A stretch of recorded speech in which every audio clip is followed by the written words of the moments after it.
எனக்கு எப்போ கடவுளை குறித்த பயம் வரும்னா, பயம் 2 பயம் இருக்குது. ஒன்று தண்டனையை குறித்த பயம், கடவுள் பாவத்தை தண்டிச்சிருவார், நரகத்தை போற்றுவார்ன்ற ஒரு பயம். இன்னொன்று அவருடைய பரிசுத்த மகிமையை நினைத்த ஒரு பயம்.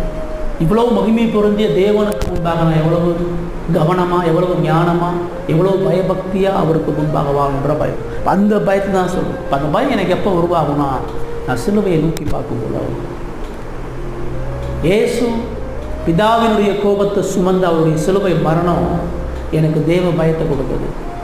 கடவுள் தனது உன்னதமான அன்பின் நிமித்தமாக இந்த பாவியான உங்களை என்னை மீட்பதற்காக தனது சொந்த குமாரனான இயேசு கிறிஸ்துவை சிலுவையில் சாகும்படி ஒப்பு கொடுத்தாருன்னு தான் எனக்கு பயத்தை உண்டு பண்ணுது.